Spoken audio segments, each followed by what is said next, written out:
नमस्कार दोस्तों, मेरा नाम है योगेश और आप देख रहे हैं एकलव्य एकेडमी। और ये भारत के संवैधानिक इतिहास का भाग 4 है। इससे पहले भाग 3 तक पहले ही अपलोड कर दिया गया है और ये भारत के संवैधानिक इतिहास का भाग 4 है। उसे स्टार्ट करने से पहले देखते हैं पॉजिटिव थॉट। कुछ पंक्तियां हैं जो इस प्रकार है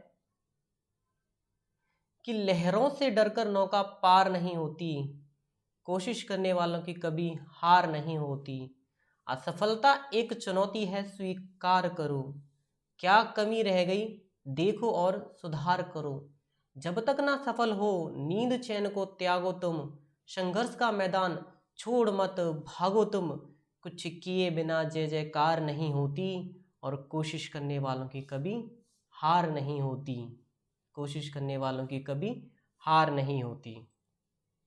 हाँ, तो आगे बढ़ते हैं।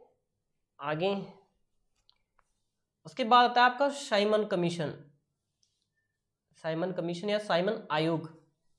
साइमन कमीशन का जो गठन किया गया था वो 8 नवंबर 1927 को किया गया था। ये साइमन कमीशन था 3 फरवरी 1928 को मुंबई आया था। सबसे पहले मुंबई आया था जहां पर इसका भरपूर विरोध हुआ था और इसने अपनी जो रिपोर्ट पेश की थी वो 30 जून 1930 को की थी। ये कह रहा था भारत सरकार अधिनियम 1909 की समीक्षा करने के लिए 10 वर्षों बाद एक रॉयल कमीशन का गठन किया जाना था, लेकिन उसको क्या कर दिया, खत्म कर दिया कि रॉयल कमीशन का गठन नहीं किया जाएगा। और भारतीयों द्वारा जो अधिक स्वायत्तता की मांग हो रही थी, यानी कि पूर्ण स्वराज की जो मांग हो रही थी, उसके कारण इसे 8 वर्ष के अंदर अंदर ही क्या कर दिया, खत्म कर दिया। मतलब 10 वर्ष हुए भी नहीं थे उससे पहले इस रॉयल कमीशन को खत्म कर दिया गया और उसकी जगह कौन आया, आपका साइमन कमीशन आया। साइमन कमीशन के जो सदस्य थे वो टोटल मिला के 7 सदस्य थे, जिसमें से एक हेड था, एक अध्यक्ष था और बाकी के सभी अन्य सदस्य थे। उसमें जो अध्यक्ष था वो सर जॉन साइमन थे, जिनके नाम पर ही साइमन कमीशन का नाम रखा है।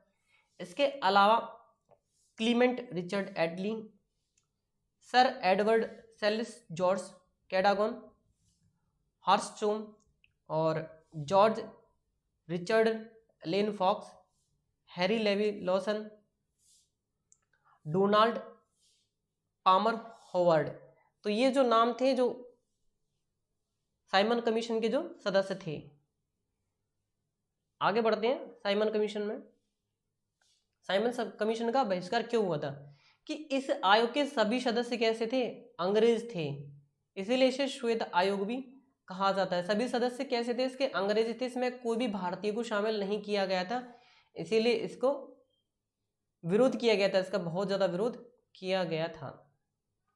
किसी भी भारतीय को शामिल होने के कारण इसका व्यापक विरोध हुआ था।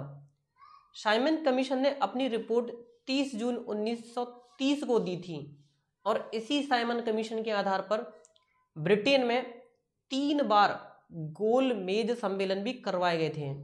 गोल मेज सम्मेलन ये है कि एक मेज होती थी, काफी बड़ी गोल होती थी, इसीलिए उसका नाम गोल मेज सम्मेलन हो गया। जो पहला गोल मेज सम्मेलन था वो नवंबर 1930 से जनवरी 1931 तक चला। दूसरा आपका सितंबर 1931 से दिसंबर 1931 तक चला। तीसरा आपका नवंबर 1932 से दिसंबर 1932 तक चला। फिर साइमन कमीशन के बाद आता है आपकी सर्वदलीय कमेटी। सर्वदल कमेटी के बारे में जानते हैं कि क्या है सर्वदलीय कमेटी। इसका गठन मई 1928 में किया गया था और इसने अपनी रिपोर्ट 10 अगस्त 1928 को पेश की थी। इंग्लैंड में भारत सचिव हुआ करते थे, उनका नाम था बर्किन हेड। बर्किन हेड ने भारतीयों पर व्यंग करते हुए कहा था कि जो भारतीय हैं वो संविधान बनाने में सक्षम नहीं है।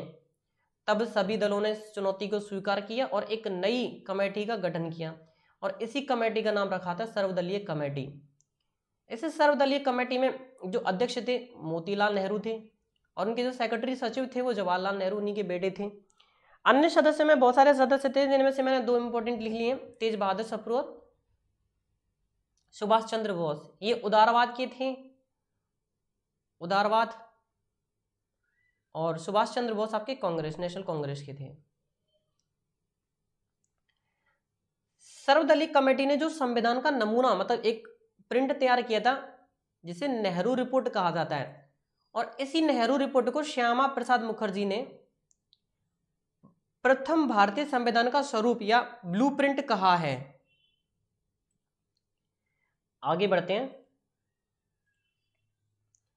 सांप्रदायिकता अवार्ड की सांप्रदायिकता अवार्ड क्या है कि ब्रिटिश प्रधानमंत्री थे रैमजे मैकडोनाल्ड, ब्रिटिश प्रधानमंत्री थे रैमजे मैकडोनाल्ड। इन्होंने 16 अगस्त 1932 को यह घोषणा की थी कि 11 समुदायों को भी क्या कर दिया जाएगा, एक पृथक निर्वाचन मतलब सेपरेट इलेक्टोरेट दे दिया जाएगा, पृथक निर्वाचन दे दिया जाएगा। और इसी घटना को आप क्या कहा जाता है, सांप्रदायिक अवार्ड के नाम से जाना जाता है। आगे बढ़ते हैं। इसके बाद आती है घटना आपकी पूना पैक्ट की। गांधी जी ने मैकडोनाल्ड से कहा कि अपना सांप्रदायिक जो निर्णय है, जो 11 संप्रदायों को अलग निर्वाचन दे रहे हैं, वो वापस ले लें, नहीं तो मैं आमरण अनशन करूंगा।